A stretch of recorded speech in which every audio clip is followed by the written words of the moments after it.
تعالى الملائكة بأن تهبط إلى الأرض، فهبطت الاستقبال لرسول الله صلى الله عليه وسلم، وتزينت الجنان وتزينت الحور العين لاستقبال لرسول الله صلى الله عليه وآله وسلم.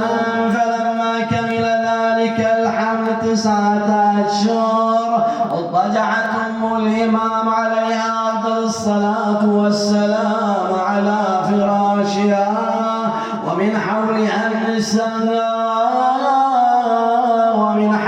النساء قد احتفن بها ليليها ما يلي النساء وقت الولادة. فبينما هي مع النساء وتسمع تكبير الملائكة وتحليل الملائكة أزعجها الطلق وأخذ المخاض فوضعت به أفضل الصلاة والسلام عليك يا رسول الله يا محمد وآل محمد صلوات ربي عليه من أبي طالب صلوات ربي عليه حسن صلوات ربي عليه. اللهم صل على